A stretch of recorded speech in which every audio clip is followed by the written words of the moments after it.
पुस्तक का नाम आत्मा न नारी है न नर। लेखक पंडित श्री राम शर्मा आचार्य। अध्याय 5। गर्भस्थ शिशु का इच्छानुवर्ती निर्माण। महाभारत में एक कथा आती है कि एक बार कुपित होकर अश्वत्थामा ने उत्तरा के गर्भस्थ शिशु परीक्षित पर आग्नेयास्त्र प्रयोग किया। परीक्षित माँ के उदर में ही असह्य पीड़ा से जलने लगा। माँ ने भी उसे जाना। उन्होंने संपूर्ण समर्पण भाव से परमात्मा का स्मरण किया। तब उस बच्चे की रक्षा हो पाई।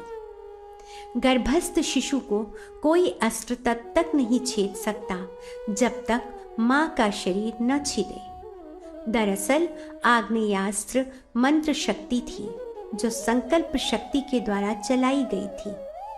बाहरी व्यक्ति द्वारा दूर से संकल्प प्रहार से यदि गर्भस्थ बच्चा जल और मर सकता है और फिर परमेश्वर के प्रति अटल विश्वास और रक्षा की भावना से उस बच्चे को बचाया जा सकता है, तो उसके शरीर और मनोभूमि में भी इच्छानुवर्ती परिवर्तन लाया जा सकता है।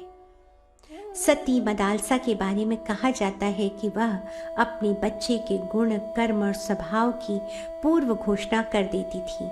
फिर उसी प्रकार निरंतर चिंतन, क्रियाकलाप, रहन सहन, आहार विहार और व्यवहार बर्ताव अपनाती थी, जिससे बच्चा उसी मनोभूमि में ढल जाता था जिसमें वह चाहती थी। प्रसिद्ध घटना है कि उनके पहले सभी बच्चे ज्ञानी, संत और ब्रह्मनिष्ठ होते गए। अपने पति की प्रार्थना पर उन्होंने अंतिम गर्भस्थ बच्चे को राजनेता के अनुरूप ढाला। उसी ने पिता का राज्य सिंहासन संभाला और कुशल राजनीतिज्ञ हुआ। डॉक्टर फाउलर ने इस संबंध में काफी खोज की है। गर्भावस्था में भी गर्भिणी के हाव भाव का बच्चे के शरीर और मन पर कैसा प्रभाव पड़ता है, इस संबंध में उनके पास कई प्रमाण हैं। प्रत्यक्षदर्शी घटना का वर्णन करते हुए फाउलर लिखते हैं, एक स्त्री अपने बच्चे को नींद लाने वाली गोली देकर किसी आवश्यक कार्य से बाहर चली गई। लौटने पर वह बच्चा मरा पाया गया। स्त्री को इससे बहुत दुख हुआ और वह शोक मग्न रहने लगी।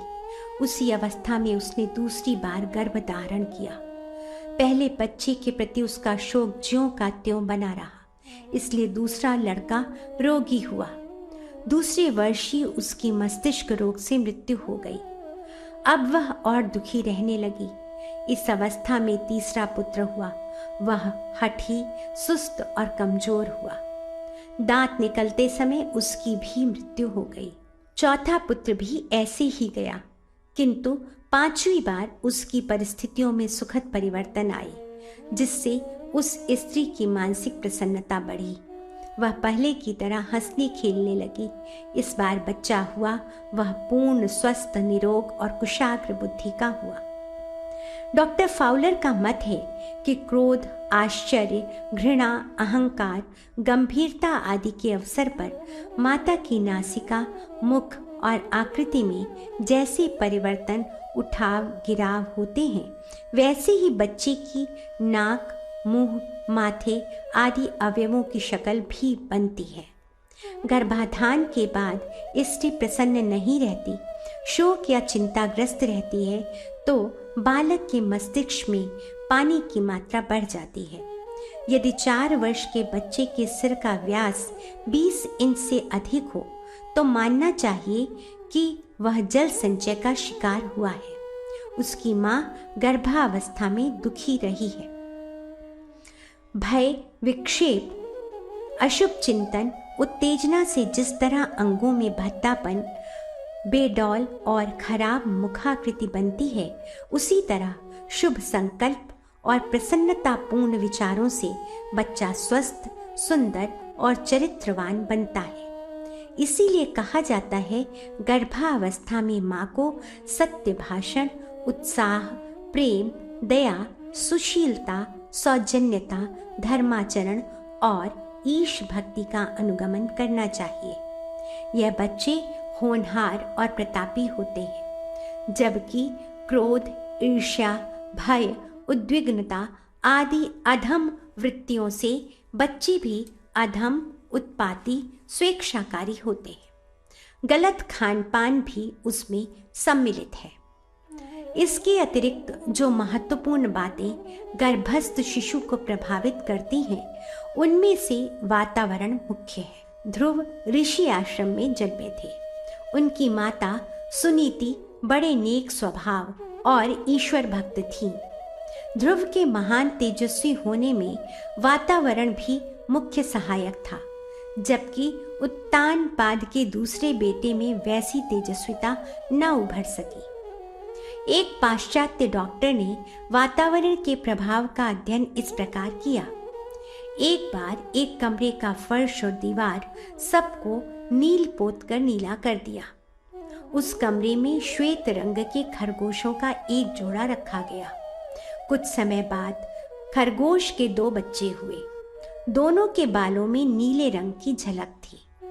इससे पता चलता है कि बच्चे के मस्तिष्क में ही नहीं, वातावरण का सूक्ष्म प्रभाव स्थूल अंगों पर भी पड़ता है। गर्भवती का निवास ऐसे स्थान पर होना चाहिए जहां चारुता हो, मोहकता और आकर्षण हो।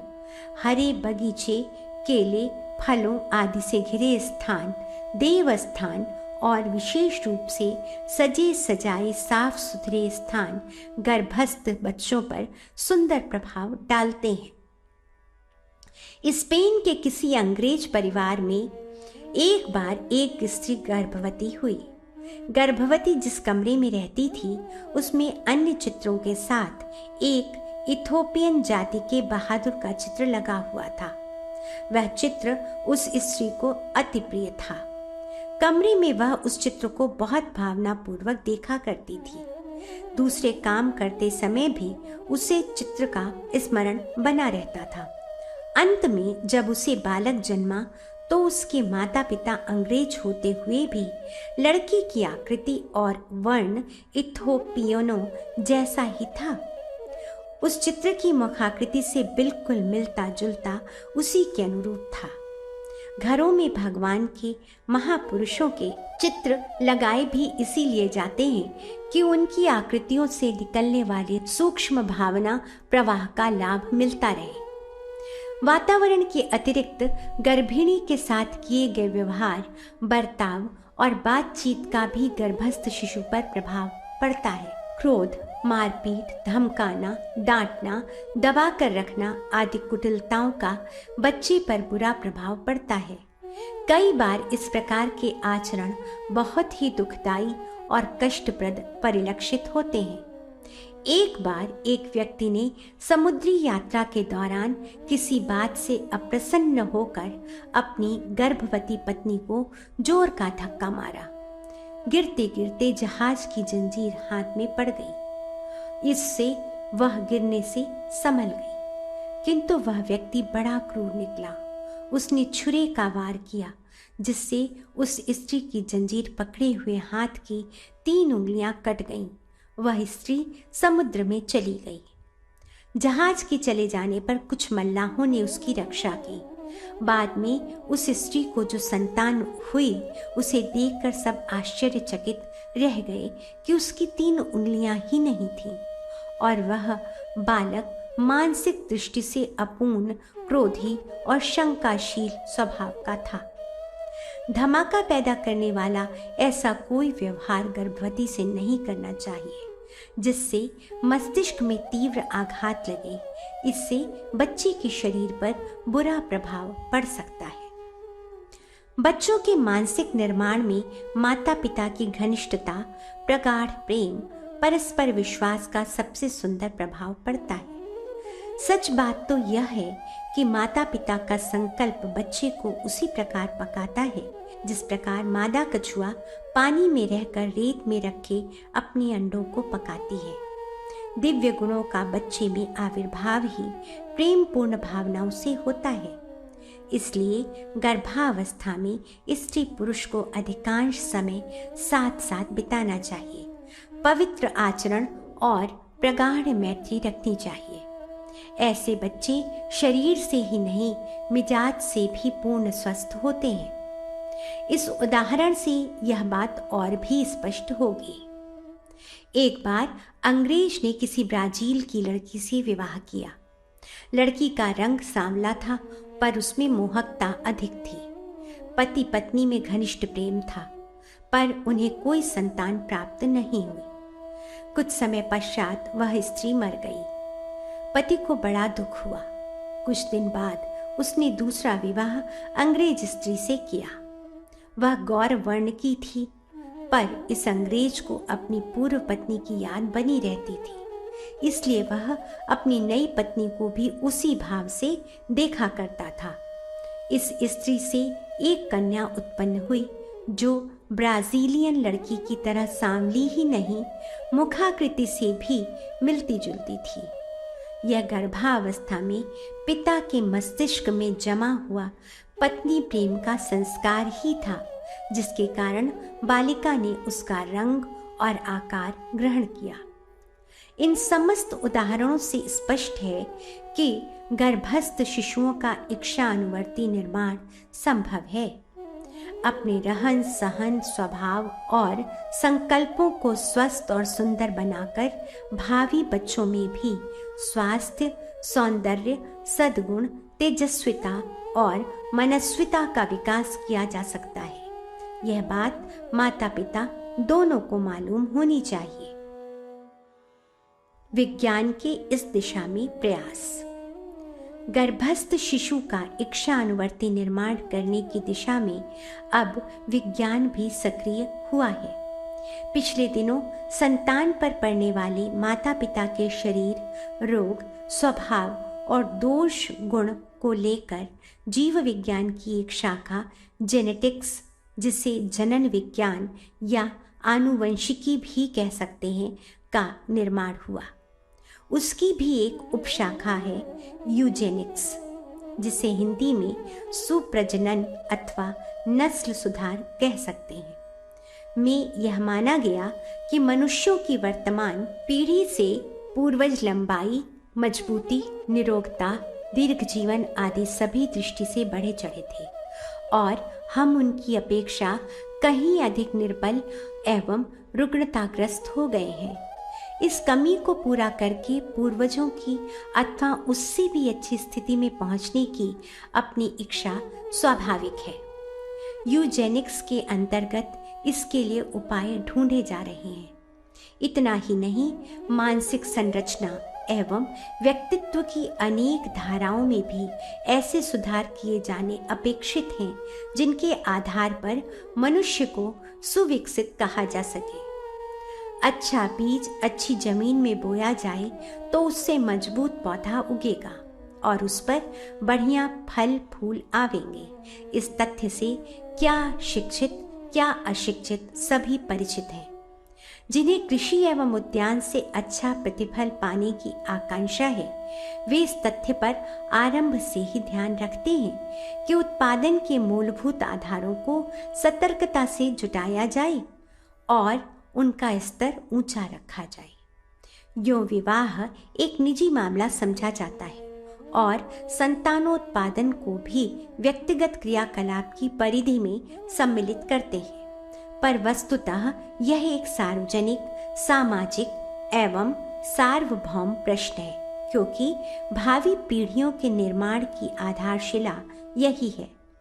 राष्ट्र और विश्व का भविष्य उज्जवल एवं सुसंपन्न बनाने की प्रक्रिया धन समृद्धि पर नहीं टिकी हुई है, वरन इस बात पर निर्भर है कि भावी नागरिकों का शारीरिक, बौद्धिक और चारित्रिक स्तर कैसा होगा।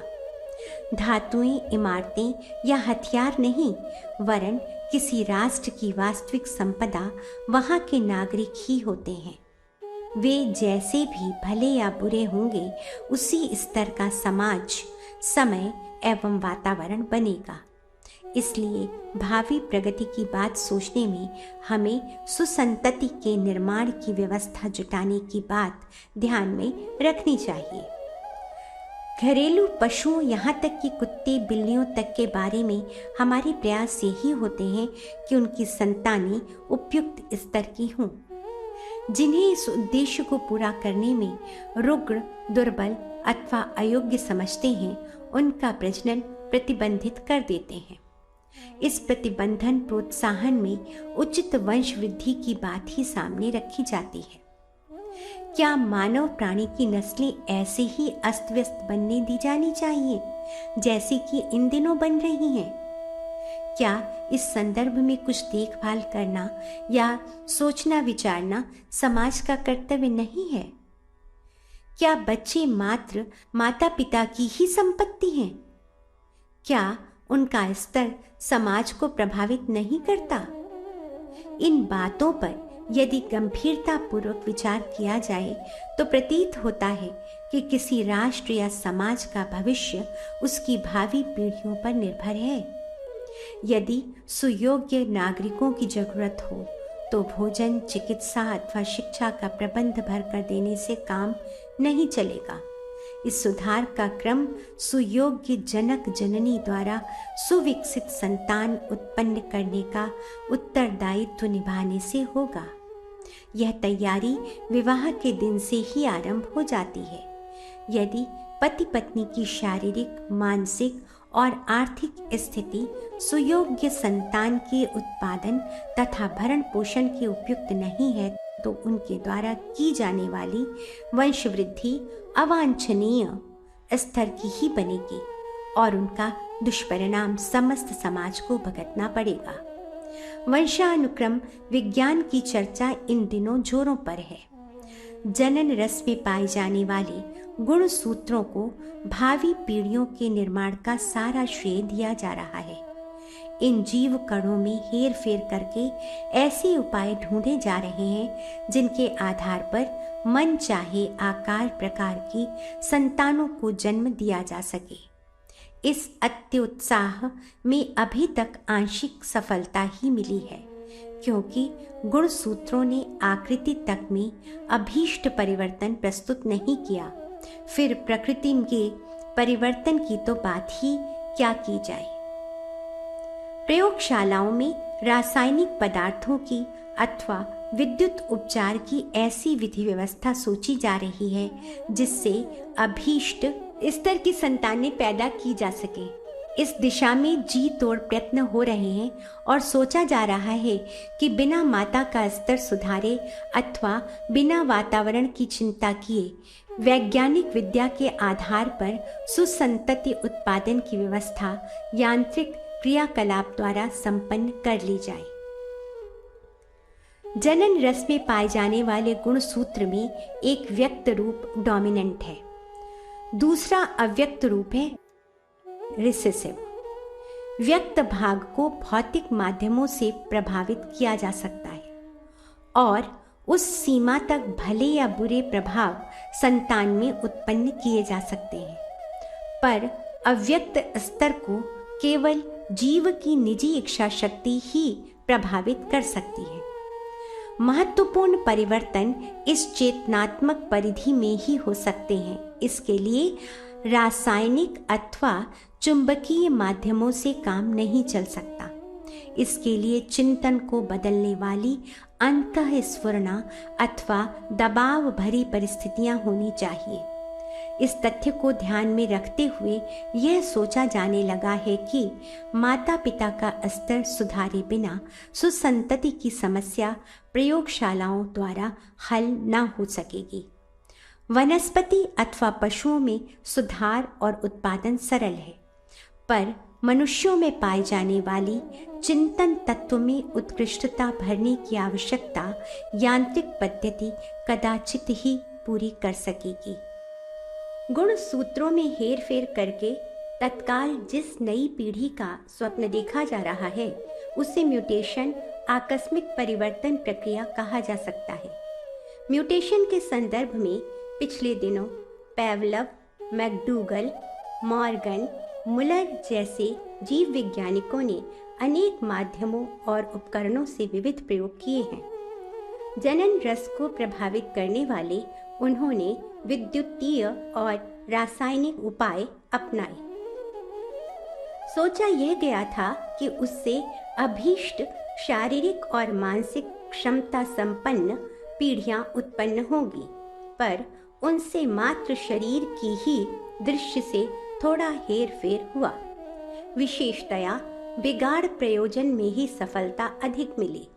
सुधार की गति अति मंद रही। गुणों में पूर्वजों के आनुवंशिक प्रभाव की अपेक्षा कोई अतिरिक्त सुधार संभव न हो सका। एक जाति के जीवों में दूसरे जाति के जीवों की कलमें लगाई गईं और वर्ण संकर संतानें उत्पन्न की गईं। यह प्रयोग उसी जीवधारी तक अपना प्रभाव दिखाने में सफल हुए। अधिक से अधिक एक पीढ़ी कुछ बदली बदली सी जन्मी। इसके बाद वह क्रम समाप्त हो गया। घोड़ी और गधे के संयोग से उत्पन्न होने वाले खच्चर अगली पीढ़ियों को जन्म देने में असमर्थ रहते हैं। वर्ण संकर संतान उत्पन्न करके पूर्वजों की अपेक्षा अधिक सशक्त और समर्थ पीढ़ियां उपजाने का उत्साह अब क्रमशः घटता चला जा रहा है।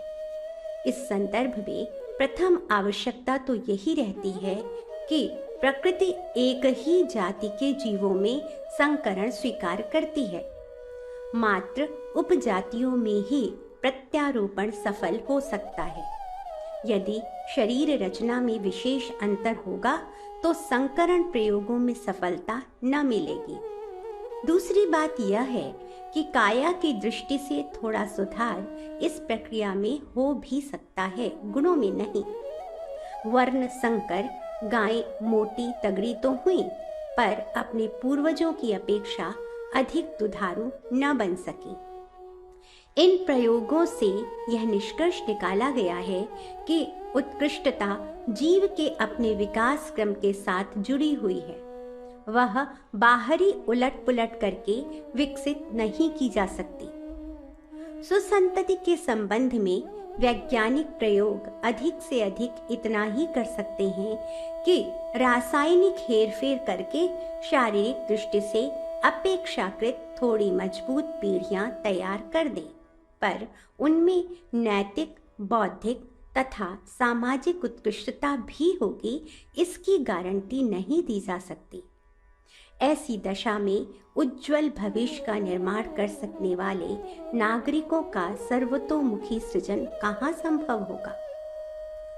इस अत्युत्साह से अब वंशानुक्रम लगभग हतोत्साहित हो चला है और सोचा जा रहा है कि अभिभावकों को ही सुयोग्य बनाने पर ध्यान दिया जाए। एक ओर अयोग्य व्यक्तियों को अवांछनीय उत्पादन से रोका जाए, दूसरी ओर सुयोग्य, सुसंस्कृत एवं सुसंपन्न लोगों को प्रजनन के लिए प्रोत्साहित किया जाए। विवाह निजी मामला न रहे, वरन सामाजिक नियंत्रण इस बात का स्थापित किया जाए कि शारीरिक ही नहीं, अन्य दृष्टियों से भी सुयोग्य और समर्थ को विवाह बंधन में बंधने और संतानोत्पादन के लिए स्वीकृति दी जाए। जर्मनी के 3 प्रसिद्ध जीव विज्ञानियों ने वंशानुक्रम विज्ञान पर एक संयुक्त ग्रंथ प्रकाशित किया। नाम है ह्यूमन हेरिडिटी। लेखकों के नाम हैं डॉक्टर आर्वेन वेवर, डॉक्टर अयोजिन फिशर और डॉक्टर फिट्स लेंज। उन्होंने वासना के उभार में चल रहे अंधाधुंध विवाह संबंधों के कारण संतान पर होने वाले दुष्प्रभाव को मानवीय भविष्य के लिए चिंताजनक बताया है। लेखकों का संयुक्त मत है कि अनियंत्रित विवाह प्रथा के कारण पीढ़ियों का स्तर बेतरह गिरता जा रहा है।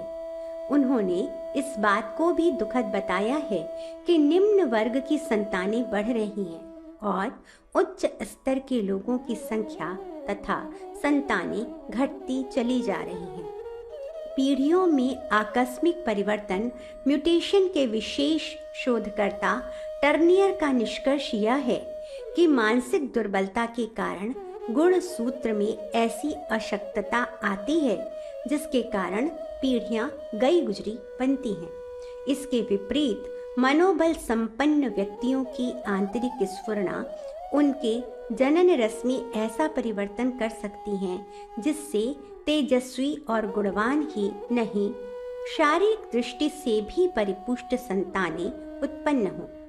वंश परंपरा से जुड़े हुए कुष्ठ, उपदंश, क्षय, दमा, मधुमेह आदि रोगों की तरह विधेयात्मक पक्ष यह भी है कि मनोबल के आधार पर उत्पन्न चेतनात्मक समर्थता पीढ़ी दर पीढ़ी आगे बढ़े और उसका सत्परिणाम शरीर, मन अथवा दोनों पर प्रत्यक्ष दृष्टिगोचर हो सके। चमत्कारी आनुवंशिक परिवर्तन इसी आधार पर संभव है। मात्र रासायनिक परिवर्तन के लिए भौतिक प्रयास इस प्रयोजन की पूर्ति नहीं कर सकते।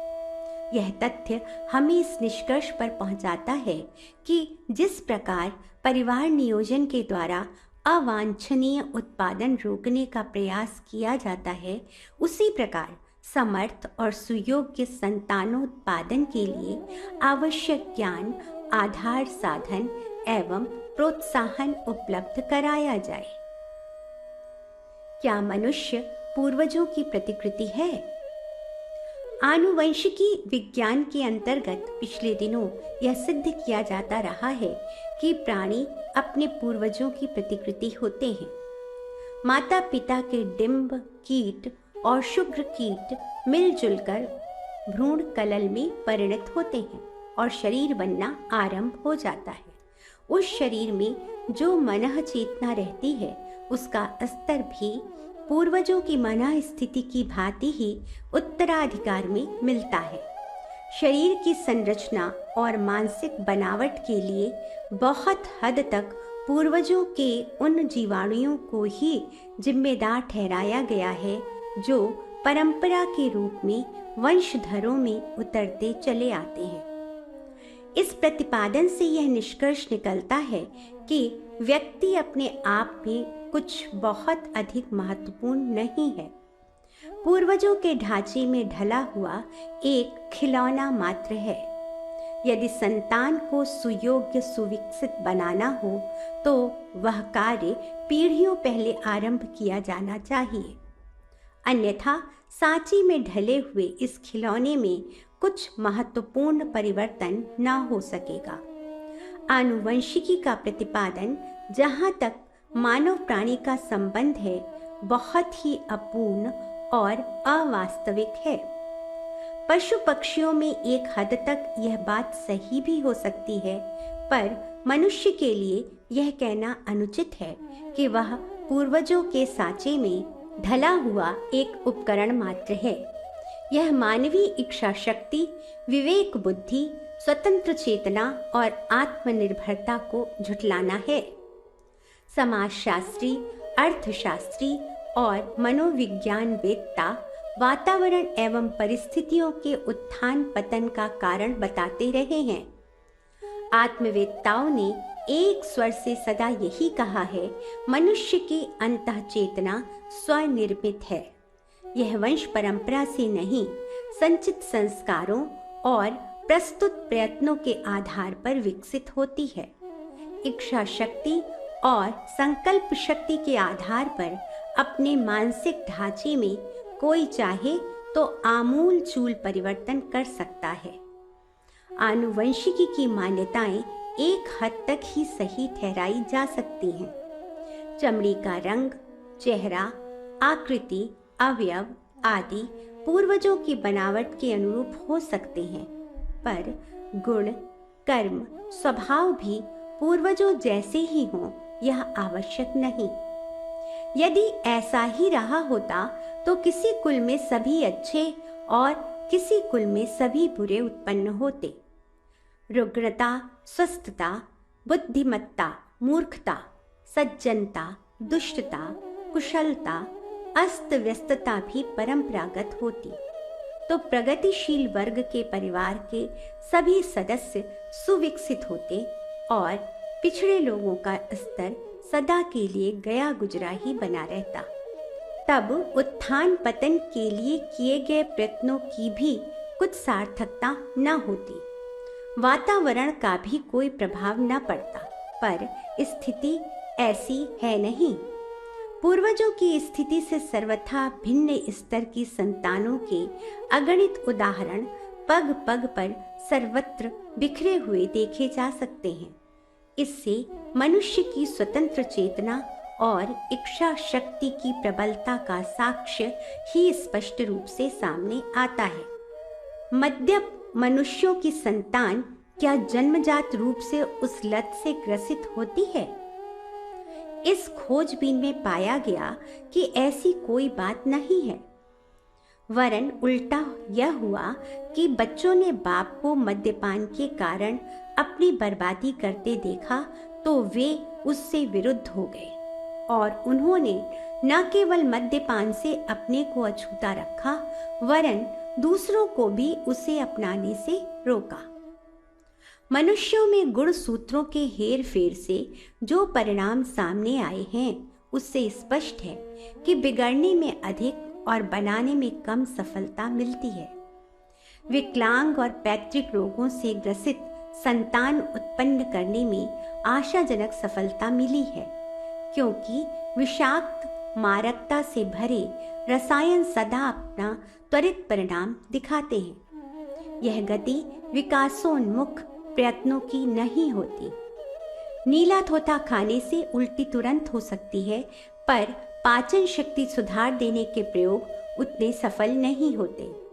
देव से असुर की शक्ति को अधिक मानने का यही आधार है। मनुष्यों में मनचाही संतान उत्पन्न करने का प्रयोग सिर्फ इतनी मात्रा में कुछ अधिक सफल हुआ है कि रंग रूप और गठन की दृष्टि से जनक जननी का सादृश्य दृष्टिगोचर हो सके। काया की आंतरिक दृढ़ता, बौद्धिक तीक्ष्णता एवं भावनात्मक उत्कृष्टता उत्पन्न करने में वैज्ञानिक प्रयोगों का उत्साहवर्धक परिणाम नहीं निकला है। गुण सूत्रों को बदलने में इन दिनों विद्युत ऊर्जा एवं रासायनिक हेर फेर के साधन जुटाए जा रहे हैं, पर वे यह भूल जाते हैं कि यह बाहरी थोप थाप स्थिर न रह सकेगी। उससे क्षणिक चमत्कार भले ही देखा जा सके। शरीर के प्रत्येक अवयव को मस्तिष्क प्रभावित करता है और मस्तिष्क का सूत्र संचालन इच्छा शक्ति के हाथ में रहता है। अस्तु शारीरिक मानसिक समस्त परिवर्तनों का तात्विक आधार इस इच्छा शक्ति को ही मानना पड़ेगा। गुण सूत्रों पर भी इसी ऊर्जा का प्रभाव पड़ता है और इसी माध्यम से वह परिवर्तन किए जा सकते हैं जो मनचाही पीढ़ियां उत्पन्न करने के लिए वैज्ञानिकों को अभीष्ट है। अभीष्ट स्तर की पीढ़ियां क्या रासायनिक हेरफेर अथवा विद्युतीय प्रयोग उपकरणों द्वारा प्रयोगशालाओं में विनिर्मित हो सकेंगी? यह एक जटिल प्रश्न है। यदि ऐसा हो सका तो यह मानना पड़ेगा कि मनुष्य इच्छा शक्ति का धनी नहीं, वरन रासायनिक पदार्थों की पराअवलंबी प्रतिक्रिया मात्र है। यदि यह सिद्ध हो सका तो मनोबल और आत्मबल की गरिमा समाप्त कर देने वाली दुर्भाग्यपूर्ण स्थिति ही कहा जाएगा। पर ऐसा हो सकना संभव दिखाई नहीं पड़ता, भले ही उसके लिए एड़ी चोटी के प्रयत्न कितने ही किए जाते रहे। शरीर के विभिन्न अंगों पर दबाव डाले जाते रहे हैं, पर प्राणी की मूल इच्छा ने उस दबाव को आवश्यक नहीं समझा तो उस तरह के परिवर्तन नहीं ही हो सके। चीन में शताब्दियों तक स्त्रियों के पैर छोटे होना सौंदर्य का चिन्ह माना गया। इसके लिए उन्हें कड़े जूते पहनाए जाते थे। उससे पैर छोटे बनाने में सफलता मिली, पर वंश परंपरा की दृष्टि से वैसा कुछ भी नहीं हुआ। हर नई लड़की के पैर पूरे अनुपात से ही होते थे। प्राणियों के क्रमिक विकास में इच्छा शक्ति का ही प्रधान स्थान रहा है। मनुष्य तो मनोबल का धनी है। उसकी बात जाने भी दें और अन्य प्राणधारियों पर दृष्टिपात करें तो प्रतीत होगा कि उनकी वंश परंपरा में बहुमुखी परिवर्तन होता रहा है। इसका सामयिक परिस्थितियों का चेतना पर पड़ने वाला दबाव ही प्रधान कारण रहा है। असुविधाओं को हटाने, सुविधाओं को बढ़ाने की आंतरिक आकांक्षा ने प्राणियों की शारीरिक स्थिति और आकृति में ही नहीं, प्रकृति में भी भारी हेरफेर प्रस्तुत किया है। जीव विज्ञानी इस तथ्य से भली भांति परिचित हैं। यदि पूर्वजों के गुण लेकर ही संतानें उत्पन्न होने वाली बात को सही माना जाए तो जीवों की आकृति प्रकृति में परिवर्तन कैसे संभव हुआ? उस स्थिति में तो पीढ़ियों का स्तर एक ही प्रकार का चलते रहना चाहिए था। लेमार्क ने प्राणियों का स्तर बदलने में वातावरण को, परिस्थितियों को श्रेय दिया है। वे कहते हैं इच्छा शक्ति इन्हीं दबावों के कारण उभरती उतरती है। सुविधा संपन्न परिस्थितियों के ऊपर किसी प्रकार का दबाव नहीं रहता, अतएव उनका शरीर ही नहीं बुद्धि कौशल भी ठप पड़ जाता है। अमीरी के अभाव में पले हुए लोग अक्सर छुई मुई बने रह जाते हैं और उनका चरखा बखेर देने के लिए छोटा सा आघात ही पर्याप्त होता है। लेमार्क ने नए किस्म के अनेक जीवधारियों की उत्पत्ति का लेखा जोखा प्रस्तुत करते हुए यह कहा है कि बाहर से मौलिक जीव देखने पर भी वस्तुतः किसी ऐसे पूर्व प्राणी के ही वंशज होते हैं जिन्हें परिस्थितियों के दबाव से अपने परंपरागत ढांचे में आमूलचूल परिवर्तन करना पड़ा। जीवों के विकास इतिहास के पन्ने पन्ने पर यह प्रमाण भरे पड़े हैं कि प्राणियों के अंग प्रत्यंग निष्क्रियता के आधार पर कुंठित हुए हैं और सक्रियता ने उन्हें विकसित किया है। प्रवृत्ति, प्रयोजन और चेष्टाओं का मूल इच्छा शक्ति ही प्राणी सत्ता में विकास अवसाद उत्पन्न करती है। रासायनिक पदार्थों और गुण सूत्रों की वंश परंपरा विज्ञान में कायिक क्षमता को एक अंश तक प्रभावित करने वाला आधार भर माना जाना चाहिए। आधुनिक विज्ञानवेत्ता मौलिक भूल यह कर रहे हैं कि मानवीय सत्ता को उन्होंने रासायनिक प्रतिक्रिया मात्र समझा है और उसका विकास करने के लिए जनक जननी को नहीं, उनके जनन रस को अत्यधिक महत्व दे रहे हैं। इस एकांकी आधार को लेकर मनचाही आकृति प्रकृति की पीढ़ियां वे कदाचित ही पैदा कर सकें।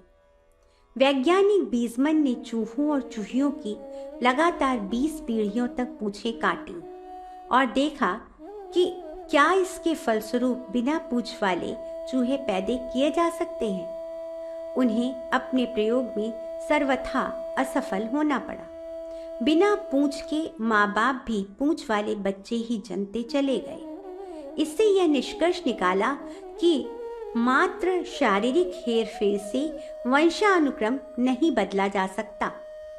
इसके लिए प्राणी की अपनी रुचि एवं इच्छा का समावेश होना नितांत आवश्यक है। हर्बर्ट स्पेंसर ने अपनी खोजों में ऐसे कितने ही प्राणियों के उदाहरण प्रस्तुत किए हैं जिन्होंने शरीर के किसी अवयव को निष्क्रिय रखा तो वह क्षीण होता चला गया और लुप्त भी हो गया। इसके विपरीत ऐसे उदाहरण भी कम नहीं हैं जिनमें आवश्यकता ही आविष्कार की जननी है वाले सिद्धांत को सही सिद्ध करते हुए अपने शरीर में कई तरह के नए पुर्जे विकसित किए और पुरानों को आश्चर्यजनक स्तर तक परिष्कृत किया। समुद्र तट की गहराई में रहने वाली मछलियों को प्रकाश से वंचित रहना पड़ता है, अतएव उनके आंखों का चिन्ह रहते हुए भी उनमें रोशनी नहीं होती है। आंख वाले अंधों में उनकी गणना की जा सकती है। अंधेरी गुफाओं में जन्मने और पलने वाले थलचरों का भी यही हाल होता है। उनकी आंखें ऐसी होती हैं जो अंधेरे में ही कुछ काम कर सके। प्रकाश में तो वे बेतरह चौंधिया जाती हैं और निकम्मी साबित होती हैं। समर्थ का चुनाव मात्र शारीरिक बलिष्ठता पर निर्भर नहीं है, वरन सच पूछा जाए तो उनकी मनः स्थिति की ही परख इस कसौटी पर होती है। पशु वर्ग और सरीसृप वर्ग के विशालकाय प्राणी आदिम काल में थे। उनकी शरीरगत क्षमता अद्भुत थी, फिर भी वे मंद बुद्धि, अदूरदर्शिता, आलस जैसी कमियों के कारण दुर्बल संज्ञा वाले ही सिद्ध हुए और अपना अस्तित्व खो बैठे। जबकि उसी समय में छोटी काया वाले प्राणी अपने मनोबल के कारण न केवल अपनी सत्ता संभालते रहे, वरन क्रमशः विकासोन्मुख भी होते चले गए। जीवों के विकास क्रम का एक महत्वपूर्ण आधार यह है कि उन्हें परिस्थितियों से जूझना पड़ा। अवरोध के सामने टिके रहने के लिए अपने शरीर में तथा स्वभाव में अंतर करना पड़ा। यह परिवर्तन किसी रासायनिक हेरफेर के कारण नहीं, विशुद्ध रूप से इच्छा शक्ति की प्रवाह धारा बदल जाने से ही संभव हुआ है। जीवन संग्राम में जूझने की पुरुषार्थ परायणता का उपहार ही अल्प प्राण जीवों को महाप्राण स्तर का बन सकने के रूप में मिला है। जिन्होंने विपत्ति से लड़ने की हिम्मत छोड़ दी और हताश होकर पैर पसार बैठे, उन्हें प्रकृति ने कूड़े कचरे की तरह बुहार कर घूरे पर पटक दिया। किसान और माली भी तो अपने खेत बाग में अनुपयोगी खरपतवार की ऐसी ही उखाड़ पछाड़ करते रहते हैं। विकास की उपलब्धि पूर्णतया जीवन संग्राम में विजय प्राप्त करने के फल स्वरूप ही मिलती है और इस संघर्षशीलता का पूरा आधार साहसी एवं पुरुषार्थी मनोभूमि के साथ जुड़ा रहता है। आनुवंशिकी विज्ञान की अन्य शोधें कितनी ही महत्वपूर्ण क्यों न हों, पर यह प्रतिपादन स्वीकार्य नहीं हो सकता कि प्राणियों का, विशेषतया मनुष्यों का स्तर पूर्वजों के परंपरागत गुण सूत्रों पर निर्भर है। इच्छा शक्ति की प्रचंड समर्थता के आधार पर शारीरिक, मानसिक और सामाजिक परिवर्तनों की संभावना को मान्यता देने के उपरांत ही वंशगत विशेषताओं की चर्चा की जाए, यही उचित है। मनुष्य जाति के उज्जवल भविष्य का प्रश्न बहुत कुछ सुसंतति के निर्माण की प्रक्रिया पर निर्भर है। इसके विभिन्न पक्षों पर विचार करना पड़ेगा और आवश्यक आधार खोजना पड़ेगा। इस संदर्भ में उल्लेखनीय यह है कि भारतीय मनीषियों ने बहुत पहले ही सामान्य गृहस्थ जीवन में भी ब्रह्मचर्य का अधिकाधिक पालन करने पर ही सुविकसित संतान के जन्म की संभावना व्यक्त की थी और अनियंत्रित कामोपभोग को न केवल स्वास्थ्य के लिए हानिकारक बताया था, वरन उससे अविकसित, निर्बल तथा अयोग्य संतानों के जन्मने की आशंका व्यक्त की थी। विज्ञान भी अब इस तथ्य की पुष्टि करने लगा है। फिलाडेल्फिया मेडिकल सेंटर द्वारा किए गए अनुसंधान प्रयोगों के जो निष्कर्ष पिछले दिनों प्रकाशित हुए हैं, उनमें यही बताया गया है कि कामुक और लंपट व्यक्ति योग्य संतानों को जन्म देने में अक्षम, असमर्थ रहते हैं। इस मनः स्थिति वाले स्त्री पुरुषों के संयोग से उत्पन्न जीवाणु भी निष्क्रिय और निस्तेज ही पाए गए हैं। ऐसे निस्तेज, निराश गर्भाधान से मनस्वी और प्रतिभाशाली बालक उत्पन्न नहीं हो सकते। अधिक संख्या में संतानोत्पादन शरीर की रासायनिक स्थिति पर निर्भर नहीं है, वरन हार्मोन उत्तेजता से संबंधित है। रासायनिक दृष्टि से जिस स्थिति का एक शरीर बंध्यत्व ग्रस्त होगा, उस स्थिति का दूसरा शरीर बहुप्रजनन की अति भी कर सकता है। ऐसे शरीरों का विश्लेषण करने पर उनके आंतरिक विद्युत प्रवाह को ही उस भिन्नता के लिए उत्तरदायी ठहराया जा सकता है। रूस की एक महिला ने 27 बार गर्भवती होकर 23 शिशुओं को जन्म दिया। यह महिला अपने समय में बहुत प्रख्यात हुई थी और सम्राट जार द्वितीय ने उसे सम्मानित किया था। फ्रांस की एक ग्रामीण नारी ने 21 संतानों की मां बनकर इस समय में सर्वाग्रणी जननी का पद प्राप्त किया है। इंडोनेशिया की एक महिला गत 28 वर्षों से हर साल एक संतान को अनवरत रूप से जन्म देती चली आ रही है। मॉन्टी मिलेटो इटली की एक महिला श्रीमती रोसा अब तक 26 बच्चों को जन्म दे चुकी है। केवल कन्याओं को जन्म देने वाली महिलाओं में प्रथम है इंडियाना पोलिश की श्रीमती सिसिल, जिन्होंने लगातार 14 कन्याओं को जन्म दिया है। इसके बाद दूसरे नंबर पर आती हैं श्रीमती लाइड बुक्स, उनके 13 कन्याएं ही हैं। इन दोनों महिलाओं ने कभी भी पुत्र प्रसव नहीं किया। आयु के न्यून या अधिक होने पर भी प्रजनन अवयव इस स्थिति में हो सकते हैं कि वे संतानोत्पादन कर सकें। गुआरागुएट ब्राजील में 23 बच्चों के पिता जोसे पार फरियो डी एराओ ने 109 वर्ष की आयु में 48 वर्षीय महिला के साथ चौथा विवाह किया है। पूछने वालों को उसने बताया कि यदि मेरे और संतान होती है तो उसे पूर्णतया स्वाभाविक समझूंगा। नववधू का यह प्रथम विवाह था।